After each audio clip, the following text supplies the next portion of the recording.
讲到这新德市的棒球场停用2年多，总算有改善的进度啊！正正是因为厂商声称保全证据，即马结果鉴定报告已经出来，报告显示讲这球场确实是无达到安全程度，意思就是讲真正无安全，所以这市政府随通知厂商来改善，甲这有疑虑的拖把拢总挖掉。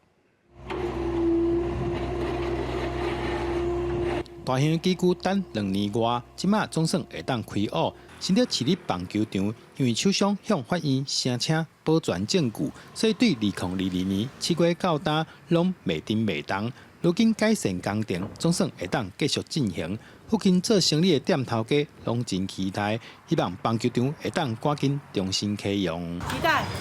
你说他开吗？会啊，还是会啊。还是会啦哦。因为都已经花那么多钱了，不开要干嘛？哦。总不能放着变蚊子馆。蛮期待的。怎么说？这样才会有人啊，有人就有市场。新德市立棒球场结果鉴定报告20出炉，新德市政府收到台湾结果工程技术工会发出棒球场鉴定完成的公文，报告指出。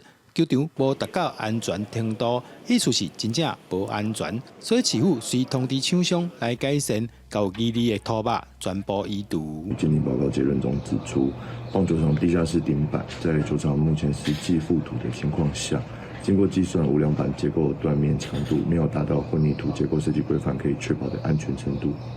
市府为了能早日改善完棒球场，立即由本府委托的法律顾问通知立院已收到工会的一个鉴定报告以及本府将进场的消息，尽速的对外来说明究竟后续的改善工程要怎么做，不论是你的排水，不论是你的人工草皮要怎么样来施作，都应该跟大家来说明清楚。机关要求市府爱哪做哪说明，今若棒球迷是拢真期待，总算动工啊！市府强调会尽全力改善，让新德棒球场改善进度较紧的，重早还有新德市民一个安全舒适的棒球场。记者刘君和新德报道。